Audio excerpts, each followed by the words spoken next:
অনেকদিন ধরে শুনছি মুভিটা নাকি ভালো হয়েছে, ওয়েলকাম টু দ্য জঙ্গল।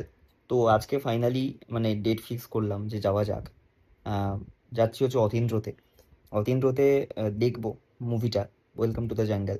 আমি শুনেছি মানে মোটামুটি কি ওয়েলকাম আর ওয়েলকাম ব্যাকের সঙ্গে কোনো মিল নেই, মানে অ্যাকচুয়ালি ওয়েলকাম আর ওয়েলকাম ব্যাগের ব্যাগ বলছি, ওয়েলকাম আর ওয়েলকাম ব্যাকের এক্সপেকটেশন নিয়ে গেলে ওটা একটু হিট করবে আমাদেরকে, অ্যাজ যারা মজনু আর উদয় শেট্টির উদয় শেট্টি ছিল না, উদয় উদয় আর মজনুর ফ্যান ছিল বা যারা ভালোবাসে তাদের জন্য ওয়েলকাম টু দ্য জঙ্গল একেবারেই না।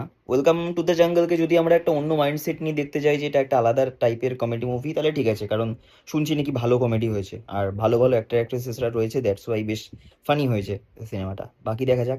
এখন মেন কনফিউশন যেটা, সেটা হচ্ছে আমি না আর্জেন্টিনার এই জার্সিটা পরে দুদিন দুদিন ধরে মোটামুটি সব জায়গাতে যাচ্ছি টাচ্ছি।